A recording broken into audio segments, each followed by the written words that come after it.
The Start Your Own Business podcast. Hear inspiring startup stories and get reliable expert advice on how to start your business and get off to the best possible start. Brought to you by Startup Donut, helping small businesses succeed.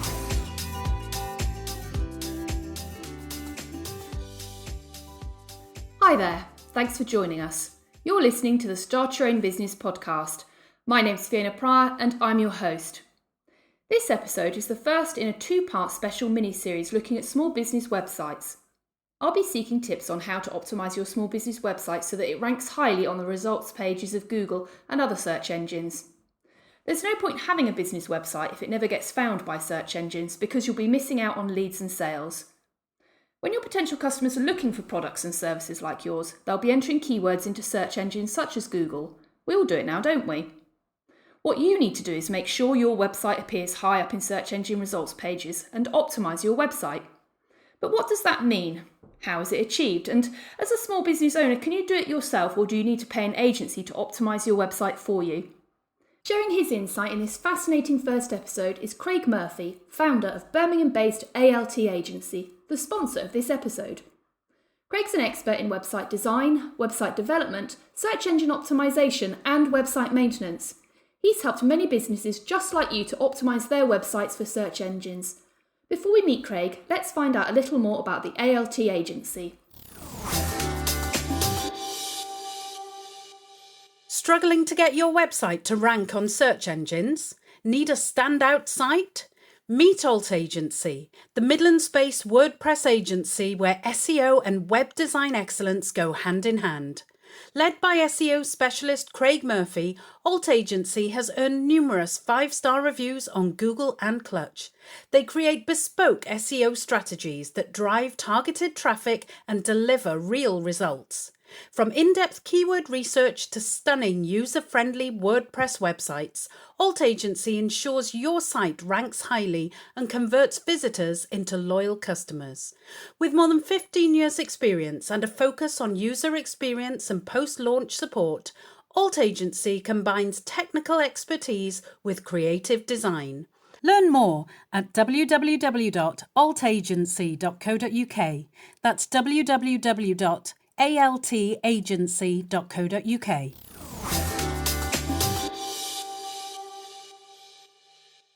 It's now time to meet our expert Craig Murphy, founder of Birmingham-based Alt Agency. So, in your experience, Craig, is SEO something that small businesses are good at and something that they understand? It's usually not something that they're very good at, but it's something that small businesses are very often aware of. SEO is just one marketing tool that a business has and can use amongst very many other marketing tools out there. And a lot of small business owners believe it's more complex than what it actually is. They'll do a bit of research online, watch some YouTube videos. There's lots of acronyms and buzzwords which confuse a lot of people and make things sound a lot more complex than what they actual are. But there's also a lot of SEO reporting tools as well, which can be quite complex for people to understand as well when they've got a million and one other things going on as well. So we're saying that it can be sort of intimidating when you're looking into it, but it is possible for you to do it yourself once you understand the basics. Oh yes, absolutely. Once you understand the basics, it's very simple. There's lots of free keyword tools out there, and lots of reporting tools out there, which can help you um, find your ideal keywords for you to target, and lots of reporting tools out there to find where you rank for those keywords. But there's far more data, reports, and technical side to SEO as well, which a lot of people struggle with unless they can code. They might find it a bit challenging to fix. Yeah. Okay. So how would I go about checking my search engine rankings myself if I had a website for my business? And so there's a number of tracking tools out there. Some are free and some are paid. They're the most accurate way to check your rankings. The main tool which we use is a piece of software called Ahrefs. That's Ahrefs. And there's also a number of other tools as well, which people may have heard of, such as Moz and Ubersuggest. A lot of people tend to just go to their browser and type in the keyword and see where they rank for. And that's usually not always accurate due to location and search history and these type of things. So they could get the wrong results from there. But there's a few variables which can affect the accuracy of the results. That's why we always recommend using paid tools like Ahrefs or Moz, for example. And what kind of ranking is it realistic for a small business to achieve? Is there something, like a target that you should be aiming for? Yeah, that's a good question. Because if it's a small business that's very new and they've only just brought their domain name and they've done no SEO before, it can take a bit of time to get the rankings anyway. So you're looking like a 3 to 6 month period for the website to start ranking, especially if it's a fresh domain.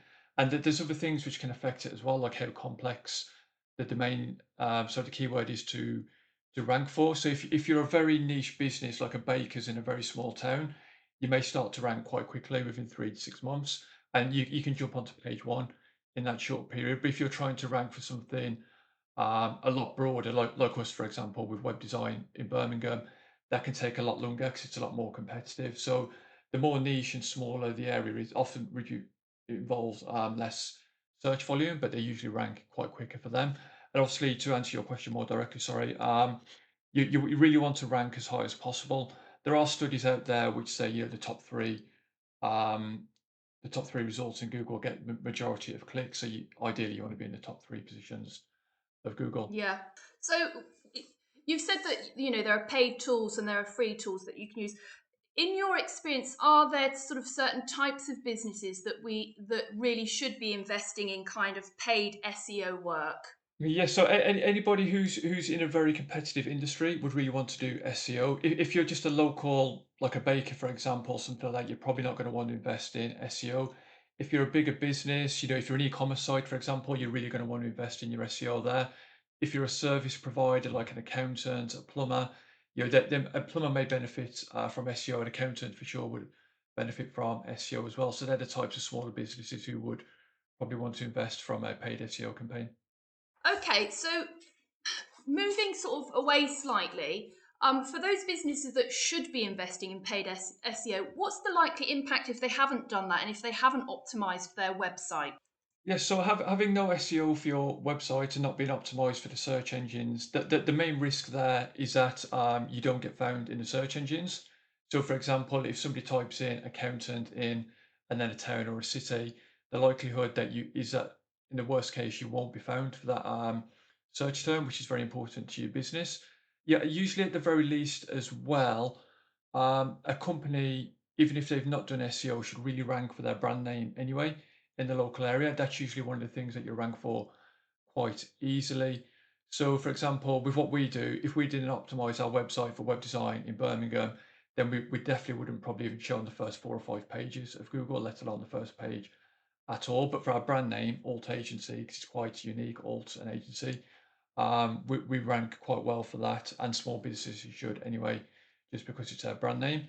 And obviously, if you're not ranking on the first couple of pages of Google, then you risk getting no traffic and, importantly, inquiries for that keyword.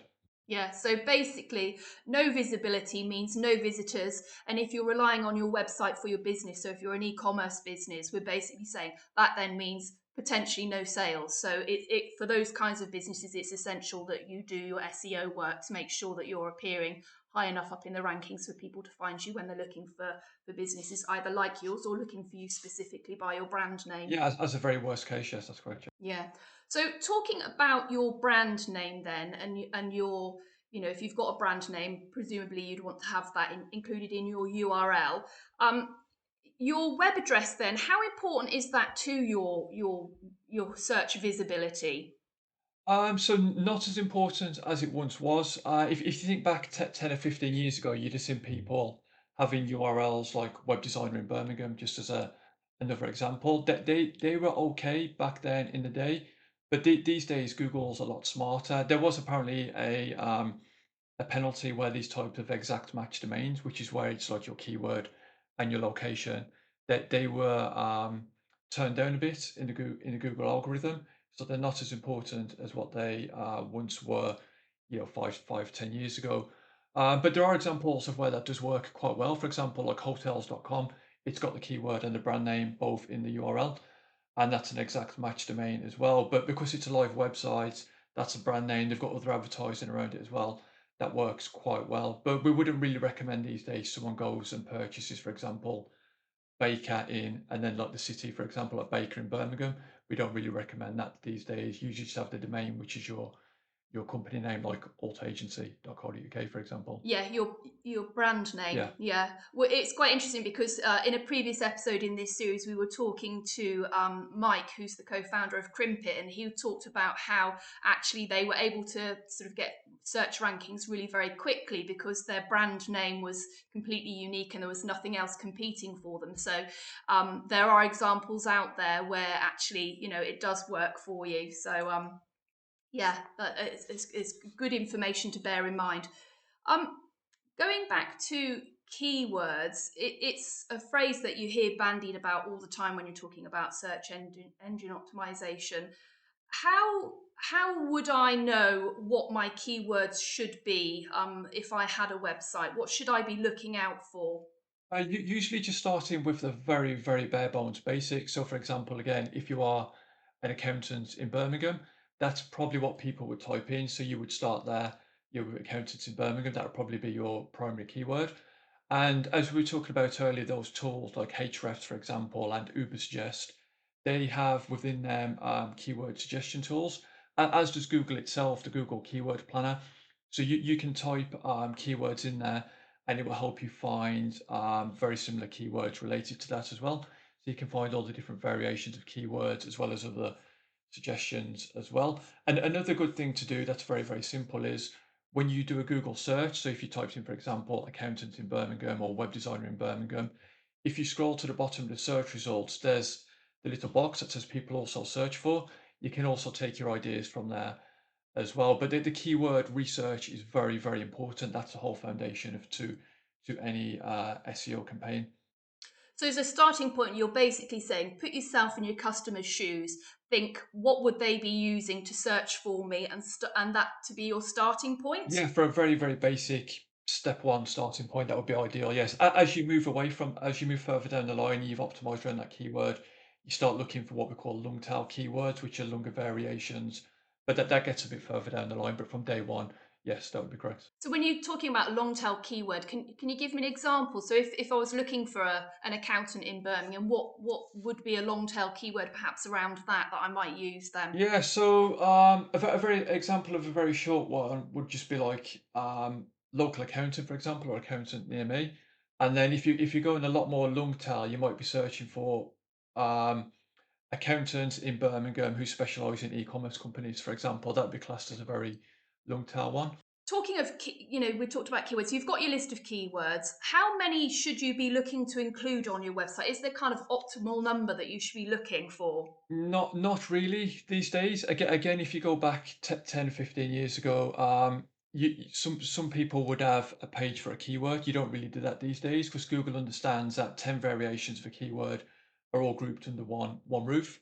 So it depends as well. An e-commerce site is going to rank for probably thousands of keywords, where a much smaller niche business like an accountant in a city, for example, from a very top level main keyword is probably only going to rank for a handful of keywords. But the more you optimize your site, the more content you put out, the more keywords that you'll rank for just naturally.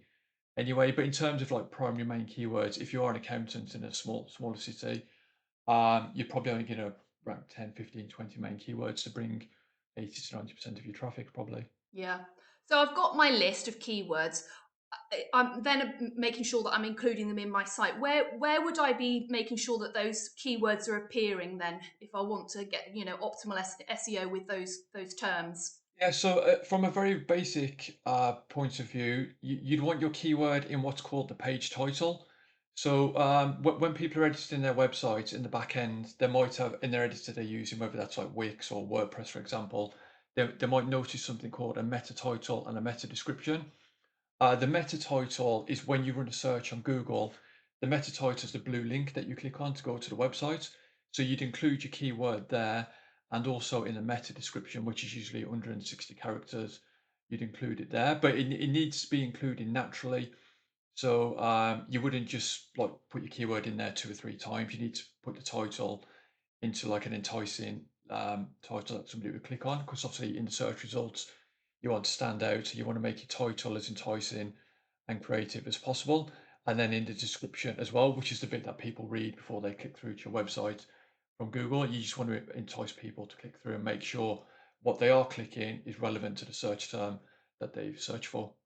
So the description's the kind of, so if I'm thinking, when I've done Google searches, so the meta title is the bit at the top that you see first of all, which is the page title, and then the sort of description is the little kind of snippet underneath that tells you what's appearing on that page. So you're needing to making sure you're including it there too. Yeah, that's exactly what it is. Yeah. So usually on Google, on the first page, you normally get the 10 what we call organic results. The title will be the blue text that you click, and then yeah, as you said, the snippet is the bit that entices people to click through. Is it worth looking at what your kind of competitors are ranking for when you're doing your keyword research? Yeah, that's usually the very first place that one of the first places that people start. So yeah, it's just like doing a search again for like accountants in Birmingham, seeing what the top three people are doing, what kind of keywords they're including in their title, what they're putting into their description. But that usually just gives people a very basic understanding because there might be other keywords further down the line which are more important and other opportunities that competitors aren't ranking for as well. So yeah, as a very basic day one you could do, yes, but further down the line, you'd want to look for other opportunities that competitors aren't searching for. So it's about refining what the keyword terms that you want to rank for. Exactly, yes, that's correct. Is there a risk of using terms that are too broad? That you then attract people who actually aren't your target market. Yeah, absolutely. So you probably wouldn't want to be ranking for just like accountants or accountant's firm, anything too broad for that, or like bookkeeping, for example. Although it can help with Google understanding what your website's about, so you would talk about those things on your website. But yeah, for a small business working in a very local area, you'd really want your main keyword, and your area included as keywords to target. Yeah, because you're never going to rank for anything like that, or like credit cards, for example, or copywriter. They're going to be very, very difficult because they're just too broad to rank for. Yeah, so I'm just sort of putting myself in the shoes of a business here. So, for the sake of argument, I've got a holiday cottage on the Jurassic Coast, and you want to attract people to come and stay in your holiday cottage. I suppose there's a number of ways that you could optimize to attract people. You could use perhaps keywords like Jurassic Coastal Path. You might use, a local music festival and mention that in your keywords. Or you could, if you wanted, to target particular groups of people, go for perhaps something like fossil hunting holidays that you're then attracting families who might be looking, and your choice around those would depend on exactly the kind of customer that you're wanting to attract to your website. Yeah, exactly. Yes, and that would probably be what we'd class as like the phase two. Once you've got your main keywords done as phase one, the obvious ones that people are going to be searching for, that's when you kind of get into the more long tail niche things where it's more specific. But yeah, that's what the kind of optimization we recommend a bit further down the line. Absolutely. Yeah, perfect. Um, we've talked about making sure you include keywords in your titles and in your page descriptions. Obviously, I imagine that there's a balance that needs to be struck. You've already mentioned about not just having the keyword as your page title. Is there a risk of trying to jam too many keywords into your content? Can you muddy the water? Yes, absolutely. There's phrases out there like keyword density and keyword stuffing. So keyword density is apparently not an actual ranking factor from what we know. So basically, if you're a web designer based in Birmingham again, if you've got your title tag and your meta description, you wouldn't want like your opening paragraph once somebody's clicked your website to say we're a web designer in Birmingham, we're offering web design services in Birmingham, we're the best web design agency in Birmingham. You kind of want the content on your website to be written for humans. A lot of people used to do that and make it very robotic and unnatural to read. But these days, Google's all about matching the website to the search intent, providing great experience and great quality content to the searcher. So yeah, you wouldn't really want to do anything like keyword stuffing. You might mention your keyword 2 or 3 times on the page. That should be sufficient enough. But there's more important metrics such as on-page engagement rate, bounce rates. These kind of things are probably more important than like how many times you mentioned the keyword on your site. So there obviously, websites these days are not just flat pages with text on. They've got all kinds of things on there. People have video content on their website. They have images. Do we need to optimize those sort of items on our website for SEO too? Yeah, so you'd optimize your images, for example. Again, you wouldn't want to go too far with optimization, but file size is pretty important as well. You don't want to put a 10 megabytes, 3000 pixel image on your website, especially on a mobile device, because it needs resizing. So the user experience is very important to SEO as well. How quickly the site loads, and just the file name of the image as well. So you wouldn't want your homepage with 10 images on there, all saying accountant in Birmingham.jpg, for example. You'd probably choose one file name with your keyword in and just make it as descriptive as possible. And there's something called alt tags as well, which is how you put a description onto an image. Again, you just want it to be as natural as possible so that search engines and browsers can understand what the image is about rather than trying to game the search engine. Does that make sense? Yeah, yeah. So it's about helping not just the search engines, though, presumably, but also, web visitors to your site to understand what it is. Yeah, I think that's a very good point. I think if there's one thing to take away from this conversation is that it's optimizing primarily these days for users rather than trying to manipulate Google, which people tend to go away with very easily 10 years ago. If the content on your website's poor, it's going to give you a bad experience. People are not going to go on your website. They're not going to convert. So it kind of defeats the whole object. You want to put your users first. And by that, we mean the loading time of the website, your call to actions, all these tie into SEO as well. But people often just think it's about the rankings, which can be a bit of a vanity metric. You can rank for any keyword that you want, really. But if there's nobody searching for it or not clicking through to your website, there's no point actually ranking for it at all. So, Google's smart these days, and it understands that if you're not giving users what they're looking for when they come to your site, that actually you could be as have all the search engine optimization you like, but actually they're smarter than that, and they know that you're not delivering what customers want, so you're not your ranking is going to be go down anyway. Exactly, and that's why it's good to focus on other metrics rather than just the number of keywords that you rank number one for. You want to be looking for other metrics as well, as I mentioned earlier, like the engagement rate, which is in GA4, Google Analytics 4, how long people are spending on your site. Because if people are reading like a 4,000 blog word article and only on your site for 10 seconds, they're clearly not reading it. So it Yeah. would identify another issue. But these metrics, how people are engaging with your site and how long they're staying for, and importantly, are they buying or inquiring about your service or product, are just as important as the rankings as well. Yeah, it's about making it easy for people to find that information. So actually, if the intention of your site is for people to, sign up to a newsletter or for them to, purchase from your goods, is it easy for them to do that? Can they find the products they're looking for? How easy is your checkout process? Do you offer payment, easy payment, things like that? It's all part of the usability that will help improve your search engine rankings.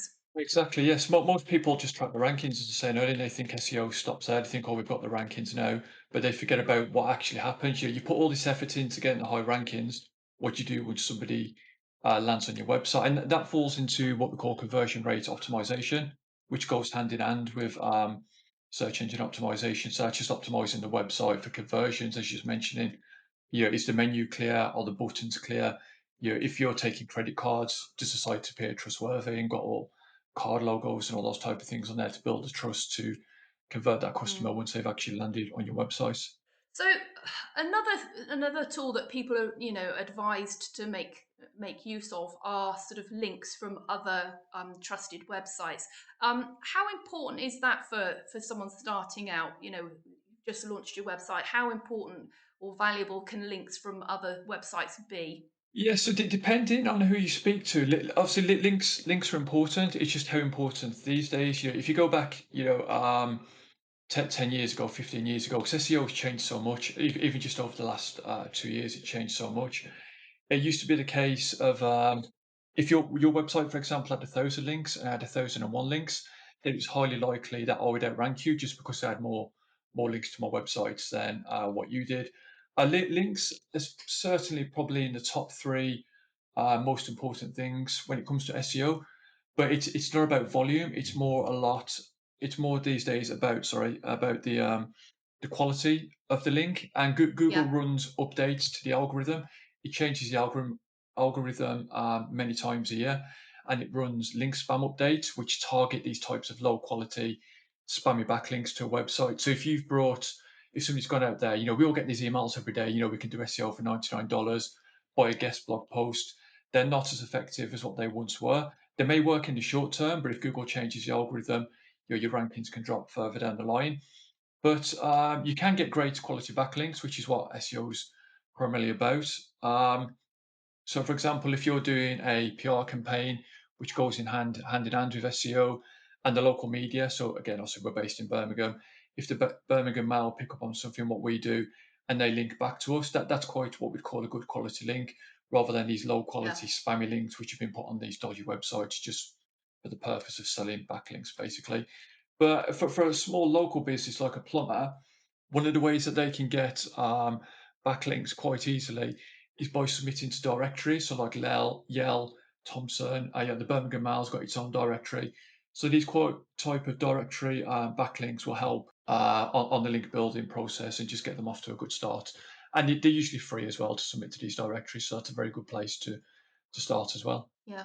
Another tactic that I've seen people use when it comes to links is that I've seen there's a really lovely local florist, and she obviously will do flowers for various different events, weddings and funerals and things like that. And she often will post articles about, what are the seasonal trends for brides, and will then link into other local trusted businesses, so bridal shops, bridal venues, and they kind of reciprocate the links. So you get a nice circle that sort of promoting other local businesses, and that seems to be a tactic that people use. Is that something that's useful?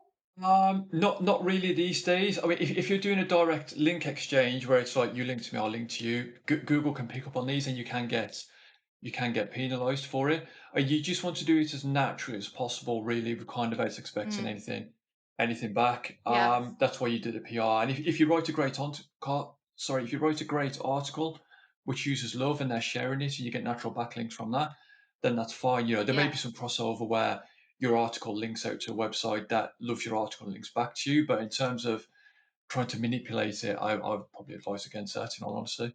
We've talked about web design briefly already, but you've alluded to the fact that actually web design is really important when it comes to SEO. So I wondered if we could talk about that a little bit more.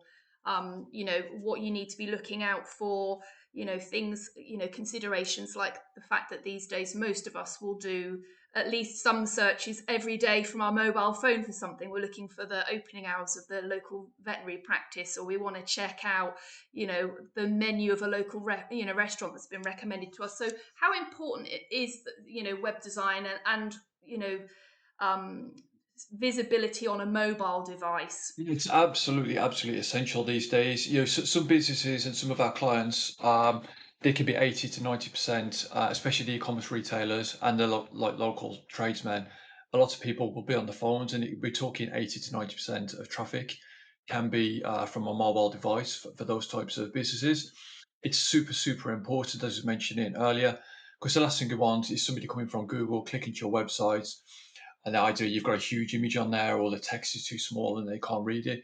So having a mobile optimized site is super important, because if somebody can't find what they're looking for on your website, they're going to bounce back to the Google search results and click somewhere else. And it's potentially believed that Google can use this data because you're not fulfilling the user's need. So somebody else is, they could end up ranking higher than you because their website's got a much better user experience than your website has. And if you're trying to generate a lead for your business, somebody clicks through to your website. If your form's really small and they can't click into the form field to put their name in and the phone number, they're going to get frustrated and they're going to bounce and go elsewhere. So yeah, the conversion rate optimization, the mobile optimization, just making sure your website is as seamless as possible across all devices is absolutely essential to help with your SEO as well. So we've talked about all the things you should be doing. What are the common mistakes that listeners need to make sure they absolutely avoid when it comes to SEO? What are the kind of big red flags? The first thing I'd say is don't buy dodgy backlinks. As I mentioned earlier, we all get these emails, buy this backlink, do a guest post here. $99 guest posting. I'd stay away from them. They're probably a waste of time, and the money can be used for better things such as content and improving the general site. They may work in the short term, but as soon as Google picks up on it and you might take away the power of that link, for example, your rankings are going to start to fall. So definitely stay away from these dodgy backlinks.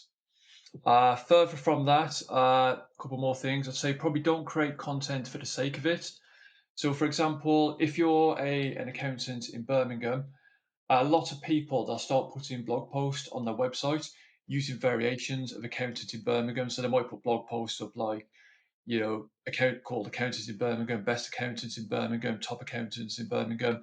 There's no need to do it because Google won't know which one to rank for accountants in Birmingham, as an example. So you kind of want just one main piece of content that answers all the questions and covers all the different areas there. A bit like a Wikipedia, it just answers everything. It's the ultimate piece of content. One hero piece. A hero piece, yes, exactly. Because what happens then when you've got 4 or 5 articles which are very, very similar to each other, you get something called content cannibalization, and Google won't know which page to rank, and it can end up not ranking you at all, or different pages will rank different time during different periods. So you kind of want your just that one hero piece of content. And I probably wouldn't obsess over vanity metrics, as we mentioned earlier. You could probably get to number 1 for any keyword that any gibberish that you make up. But if no one's searching for it, you're getting no traffic. It's just a vanity metric. You do want to be focused on your keywords, which are highly relevant to your business, but you also want to be looking at those metrics once someone's come to your site. 100 people have gone to Google and found you and clicked through to your website. What have those 100 people then done? Have they all left your website within seconds? Are they sticking around? Are they buying? It's metrics like that which are more important. The conversion rate metrics are more important. Perfect. Well, there's a lot of ground that we've covered there, and hopefully, listeners will find that really useful and in starting their kind of journey. Before we wrap up here, can you just tell people where they can find you and the Alt Agency online, please? Yes, so we're at altagency.co.uk. That's altagency.co.uk. Or if you search that in Google, you'll be able to find us straight away. Just search for Alt Agency or Alt Agency Birmingham, and you'll be able to find us in Google straight away. Perfect. Well, we'll be speaking to each other again soon. We've got another episode coming up because this is a 2-parter, as we've mentioned at the beginning. So for now, thank you very much, Craig. That's really helpful. Cheers. Perfect. Thank you. Well, that brings to a close part 1 of this special 2-parter. I hope that you found my chat with Craig helpful. In part 2, Craig will be explaining how you can convert your web traffic into paying customers. We'll be looking at the importance of web design, web content, and your calls to action. If you're enjoying the Start Your Own Business podcast, please spread the word so we can help even more business owners, and make sure you subscribe so you don't miss any episodes as they drop. You can find links to Craig and the ALT Agency in the summary notes, along with further information and resources on search engine optimization from across the Donut sites. And you can find the summary notes at www.startyourownbusinesspodcast.co.uk. Finally, a big thanks to Craig for his time and his insights. Keep your ears to the ground for part 2, but until then, all the best.